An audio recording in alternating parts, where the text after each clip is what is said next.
Allahu Akbar. Bismillahirrahmanirrahim. Alhamdulillah Rabbil Alamin. Isang mapagpalayang araw po sa atin lahat mga kaibigan. Ako po si Waldy Carbonell, ang kawal ng demokrasya, bumabati po sa inyo at humihiling na magkaroon po kayo ng kapayapaan. Hihilingin ko rin po na sana ipasa po ninyo, i-share ninyo itong episode na ito sapagkat napakahalaga po nito. Ako po ay nagdeklara ng civil war laban sa lahat ng kumakampi sa China.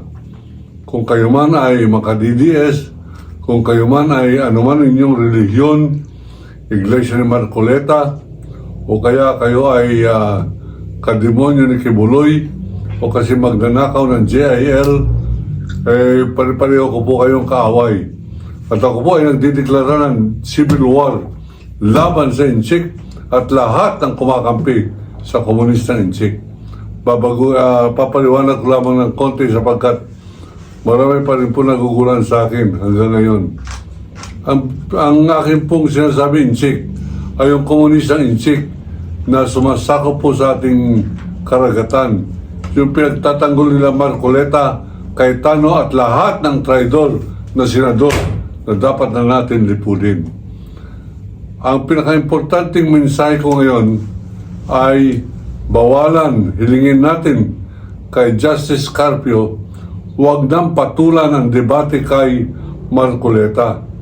Tulad po natin nasabi, bagamat ako po ang una naghamon kay Marcoleta, binabawi ko po sapagkat napapag-isip-isip ko, bakit ko papayagan ng isang Pilipino maninindigan para sa China, magdidebate sa akin tungkol sa soberanya ng aking bansa?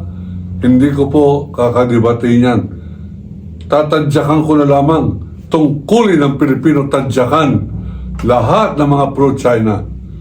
O sabihin na ninyong karahasan yan, pero yan po nararapat dyan. Katunayan sa mga sekreto po natin, mga tagapakanalig, kung kayo yung mga dati kong kasamahan na nag-Sparrow unit ng NPA, kung sino man kayo, nasaan kayo at yung pong sikretong squad ng Muslim na makabansa, ina-alerto ko po kayo. Sama-sama na tayo, parusahan natin ang kamatayan lahat ng kumakampi sa Communist China. Huwag na po tayo makipagdebate sa kanila. Akalain ninyo, katawa-tawa tayo sa Senado ng Republika ng Pilipinas, nagtatanggol ang mga kampon ni Xi Jinping. Bakit natin pinapayagan yan? Bakit? Sapagkat lumalabas na katawa-tawa tayo, lumalabas na tanga tayo, lumalabas tayo mga Pilipino. Kaya naman natin magkaisa.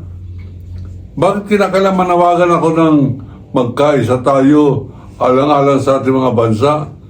Kahit anong pakiusap ko, magkakaroon pa rin ng mga Marcoleta sa Senado, Marcoleta sa Kongreso, Cayetano at ilang pang mga traidor na mga Pilipino nakakahigit. Dapat sa inyo, pagtatagpasin ko mga ulo nyo. Pakalatin po ninyo yan. Naging violent na si Carbonell. Opo, wala kayong kapatawaran. Bawal na magdebate tungkol sa WPS. Sapagkat sa debate, meron pong balanse. Pro-Philippines against Philippines. Kung sino against Philippines, against sa kawan ng demokrasya, kaaway ng bansa yan. Lahat ng kumakampi sa Communist China, dapat i-firing squad. At sapagkat wala po tayong firing squad, likidahin na lamang po. Patayin na lamang ninyo. Sparrow unit o assassinate na lamang ninyo lahat na Pilipino kumakampi sa Communist China. Yan po ang aking pong paninindigan. Yan po ang aking pong paninindigan na sinabi ko yan, itong araw na ito, itong mukha na ito, itong oras na ito. Ako, hindi nagtatago sa ibang pangalan. Ako si Waldy Carbonell, nagsasabing iniibig ko Pilipinas. China at lahat ng komunistang kakampi ninyo sa Senado sa Pilipinas, layas!